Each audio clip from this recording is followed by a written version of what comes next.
পলাশপুর গ্রামে এক ধনী ব্যক্তির 3 সুন্দরী কন্যা ছিল, মিতালি, দীপালি ও গীতালি। তাদের রূপ দেখে সেই গ্রামের সকলেই তাদের দিকে অবাক হয়ে তাকিয়ে থাকত, আর তাই দেখে তাদের পিতা ভুবনবাবুর আনন্দের সীমা থাকত না। বুঝলে গিন্নি, আমার 3 মেয়ের এত রূপ, আমার অবস্থাও মন্দ নয়। তুমি দেখে নিও, আমার 3 মেয়েরই আমি খুব বড় ঘরে দিয়ে দেব। এইভাবে ভুবনবাবু 3 মেয়েকে নিয়ে যতই গর্ববোধ করতেন, ততই তাদের মেয়েদেরও অহংকার বেড়ে যেত।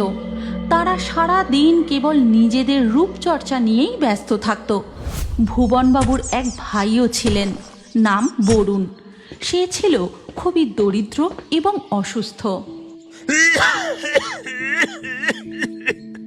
খুব কষ্ট হচ্ছে তাই না বাবা? এই নাও, একটু জল খাও।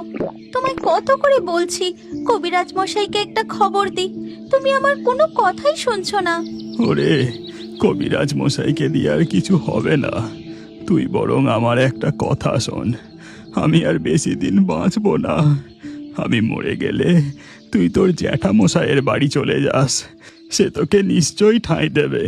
এরপর সত্যি সত্যি বরুণ মারা যায় এবং পুরবী এসে ওঠে তার জ্যাঠামশাই ভুবনবাবুর বাড়ি।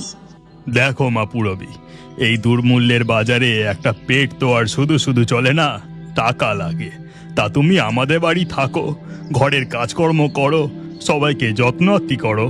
আপনি কিচ্ছু চিন্তা করবেন না জ্যাঠামশাই, আমি কাউকে কোনো অভিযোগ করার সুযোগ দেব না, সবাইকার খেয়াল রাখবো। এরপর থেকে পুরবী ভুবনবাবুর বাড়িতেই থাকতে শুরু করে। পুরবী গরিব, তাকে দেখতেও ভুবনবাবুর মেয়েদের মতো অত সুন্দরী নয়।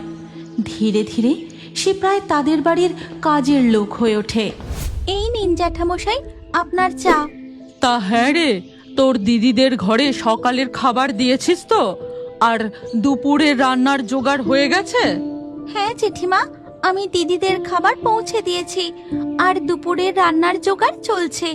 সময়ের আগেই সমস্ত রান্না হয়ে যাবে, আপনি কিচ্ছু চিন্তা করবেন না। এইভাবেই দিন কাটতে থাকে। একদিন ভুবনবাবু বাড়ি ফিরে খুব আনন্দের সঙ্গে তার গিন্নিকে ডাকতে থাকেন। কই গো গিন্নি, কোথায় গেলে? তাড়াতাড়ি এদিকে এসো একবার। কি ব্যাপার, হলোটা কি? আজ যে খুব খুশি দেখছি। আমাদের রাজা মশাই তার পুত্রের বিবাহের জন্য পাত্রী খুঁজছেন। সেই খবর পেয়ে আমি মহারাজকে কাল আমাদের বাড়িতে খাবার জন্য আমন্ত্রণ জানিয়েছি। বলো কি? এ তো দারুণ ব্যাপার গো। তাহলে তো অনেক কিছু ব্যবস্থা করতে হবে। আমি এক্ষুনি পুরবীকে ডাকছি, ওকে সবকিছু বুঝিয়ে বলি কি কি করতে হবে। এর পরের দিন রাজামশাই যখন ভুবনবাবুর বাড়িতে আসেন, তিনি ভুবনবাবুর 3 কন্যার রূপ দেখে মুগ্ধ হয়ে যান। বাহ বাহ বাহ, অতি উত্তম, অতি উত্তম। ভুবন বাবু, আপনার 3 কন্যাই তো বেশ রূপবতী। আমি তো ঠিকই করতে পারছি না কাকে আমার পুত্রবধূ করে নিয়ে যাব।